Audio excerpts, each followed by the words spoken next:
ഏറ്റവും പ്രിയപ്പെട്ട എന്നോട്. ഒരുപാട് ആളുകളുടെ സ്റ്റാറ്റസ് കണ്ട് ഒരുപാട് ആളുകൾ ഈ പുസ്തകത്തെ പറ്റിയിട്ട് റിവ്യൂ പറഞ്ഞിട്ടാണ് ഞാൻ ഈ ബുക്ക് വായിച്ചത്.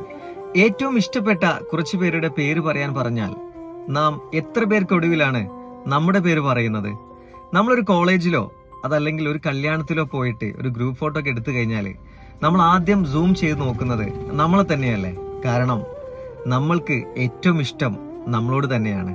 അങ്ങനെ ഒരു കഥ പറയുന്ന പുസ്തകമാണ് യുവ എഴുത്തുകാരിയായ നിമ്ന വിജയുടെ ഏറ്റവും പ്രിയപ്പെട്ട എന്നോട് എന്ന പുസ്തകം. മറ്റുള്ളവരുടെ ആഗ്രഹങ്ങൾക്ക് മുന്നിൽ സ്വന്തം ഇഷ്ടങ്ങളെ മാറ്റിവെച്ച 22-കാരിയായ അതിഥി എന്ന പെൺകുട്ടിയുടെ കഥ.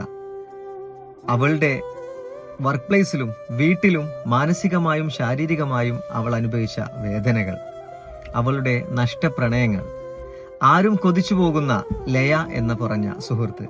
ഏതൊരു പ്രായക്കാർക്കും വായിക്കാൻ പറ്റിയ നോവൽ, തുടക്കക്കാർക്ക് വായിച്ചു തുടങ്ങാൻ പറ്റിയ നല്ലൊരു നോവൽ. വായിച്ചവർ അവരുടെ അഭിപ്രായങ്ങൾ താഴെ കമന്റ് ചെയ്യുക. അത് തുടക്കക്കാർക്ക് നല്ലൊരു പ്രചോദനം കൂടി ആവട്ടെ.